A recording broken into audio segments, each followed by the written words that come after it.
posties, I have 3 stories today, all from this really amazing Reddit user. They were so kind, they were so beyond kind and nice, and so I have this whole video dedicated to them and their 3 very spooky stories, and it's all from user DentStrategy7467, and I appreciate you so much for letting me read your stories. Also, this is the last video my hair will be this color because I'm gonna go full purple, and we are making a vlog out of it with some of our other bucket list items. So that won't be this Tuesday, but that will be next Tuesday. So here's our hair dye bag, and we're very excited about that. Say bye-bye to this hair. Here is all of my social media. Here's my Reddit. If you have your own personal stories that you would like me to read, any story that goes into my Reddit, I will read it. I just haven't had any stories submitted yet. Subscribe if you would like to join my cemetery of ghosts. And now let's get into reading these stories. This first story is titled, My Parents' Spooky Basement. Hey Reddit, this is my first time posting here. I've always been a little sensitive to things, especially the paranormal. I don't know if it's just intuition or something deeper, but ever since I was a kid, I've had a handful of strange, creepy experiences that made me feel like I was tuned into something most people weren't. This story isn't the most dramatic or terrifying, but it's one I'll never forget. I grew up in a house with a basement that I absolutely hated. It wasn't a finished basement. It was cold, dim, and always felt off. I never liked going down there alone. Actually, I refused to. I'd always bring our golden retriever with me, my emotional support animal. He was the sweetest dog in the world and never barked, growled, or acted aggressive, just calm and gentle. To explain the layout a little, our garage was connected to the house, and there was a set of stairs that led from the garage directly to the basement. In the garage, we kept an extra fridge stocked with drinks. It was pretty normal for me to go out there to grab something. But one day, I walked into the garage heading to the fridge like I'd done 100 times before, and something felt wrong immediately. The second I stepped in, the hairs on the back of my neck stood up. It was that primal, gut-deep feeling like you're being watched. I turned toward the basement stairs, and that's when I saw him. Just for a second, but clear as day. A man standing down the stairs. He was wearing a red and white striped shirt. That image has never left my mind. He wasn't doing anything, just standing there, watching me. I freaked out. I screamed and ran back inside, completely shaken. I told my mom what I saw, and thank God she believed me. She didn't try to tell me it was just my imagination or that I was overtired. She actually sent the dog down to the basement to check things out. Now remember, this dog didn't bark, like ever, but he took off down the stairs, and the second he reached the bottom, he let out a sharp, loud yelp, and then silence. That was all it took for my mom. She called my grandpa, who just lived a few houses down. He showed up with his shotgun and went down to the basement himself. He searched the whole area. Nothing. No man. No sign that anyone had been there. But when we got to the far room, there was our dog sitting perfectly still, not whining, not barking, just staring at the wall. To this day, that room gives me chills. My mom and I still jokingly call it Freddy Krueger's room because of the man's striped shirt. It's become this inside joke in the family, but even now still makes both of us uneasy.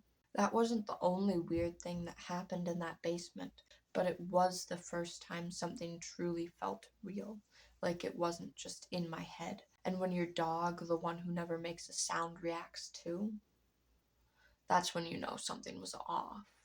Our dog lived to be 17 years old, and he eventually stopped coming down with me when I got older. Also, mostly because he physically couldn't anymore. It's not the scariest story in the world. No one got hurt. Nothing chased me, but what makes it stick with me is how real it felt. The fear, the reaction of the dog, the way my mom responded. It all validated what I saw, and I still believe to this day that there was someone down there with us, even if we never found them. That is so crazy. It's crazy when spirits like physically are like showing so really. And I would be running down to the basement if my dog was like yelping. That's awful. I don't watch horror movies with dogs in it. Well, I do, but I don't want to. So this next story from the same user is titled "The Blanket That Saved Me from the Fire Was My Grandma Watching Over Me." This is definitely more of a lighthearted story, but it's something that stuck with me for my entire life, and I figured this might be the place to share it. When I was a baby, I had a handmade blanket that my great-great-grandmother created just for me. It was soft, well-loved, and completely unique. Over time, it became one of those things you just know is special. One afternoon, my mom had a fire going on in the fireplace. She laid me down on the living room floor on top of the blanket and stepped away for just a moment. I wasn't even crawling yet, so she figured it was safe to grab something quickly. As she was walking back, she heard a loud pop from the fire. Instantly, her heart dropped. She says she sprinted into the room, fully expecting the worst. But when she got to me, I was just lying there, completely calm, not crying, not moving, just staring up, peaceful. But the blanket told a different story. There was a perfect outline of ash surrounding my body, as if the embers had jumped or the ash had somehow burst out in a way that should have saved me. But there wasn't a single mark on my skin, not even a speck. After that day, the blanket was never just a blanket again. We called it my magic blankie. Every time I wrapped myself in it, I felt safe. Like nothing bad could reach me. It became my comfort, or like my shield. I've always wondered, did my great-great-grandmother have a hand in that moment? Was she somehow watching over me? Did a part of her live on in that blanket, keeping me safe when I needed it most? I would love to hear your thoughts, and if you're ever experienced something like this, a moment where you felt protected by something you couldn't quite explain, I would genuinely love to hear your story too.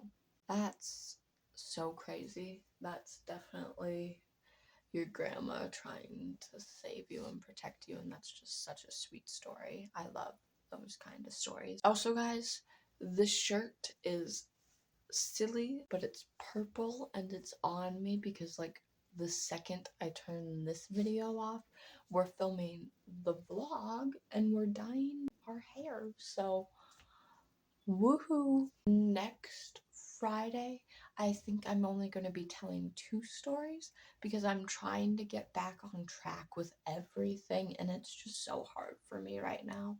But so I think I'm going to be telling 2 stories, but they are both based in Minnesota. So creepy.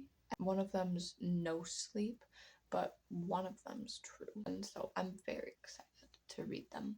Now let's get into this last and final story from this user. This sleep paralysis episode still haunts me.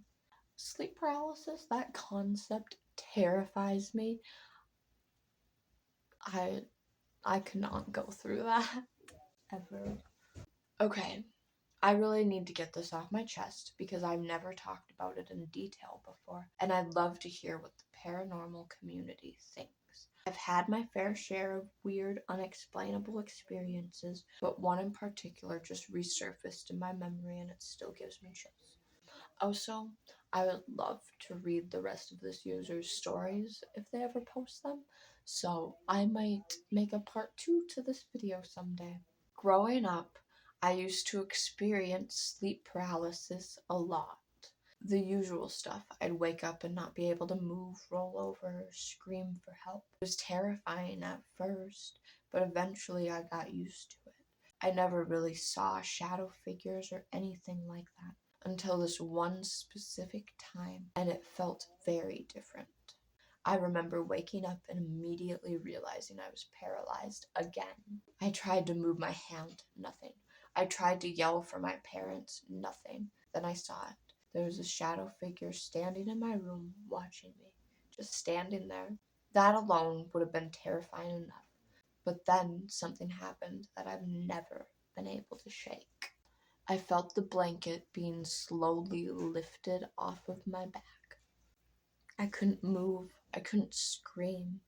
I just lay there, frozen, feeling the cold air hit the part of my back that had been covered a second earlier. What's even scarier is that behind me was the wall. There was a small gap between the bed and the wall, just big enough for a hand, and in my head I imagined something reaching into that gap and pulling the blanket. When I finally snapped out of it, I shot up and the blanket was pulled off my back. I wasn't imagining it. To this day, that was one of the scariest sleep paralysis episodes I've ever had. I still don't know what to make of it. Has anyone else experienced something similar? Was this just my brain playing tricks on me, or was it something else? Would love to hear your thoughts or your own sleep paralysis stories. I don't feel crazy, but damn, that memory still haunts me. Yeah, that's awful.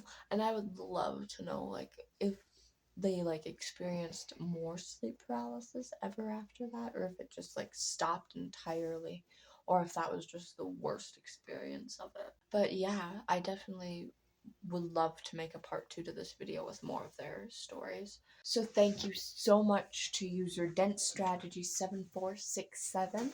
Big shout out to you. And if you guys enjoyed this video, please like and comment down below and subscribe. It means so much to me, and I'm just trying to make these videos because it is what I love to do. So thank you guys for supporting my dreams, and stay spooky, guys. Bye.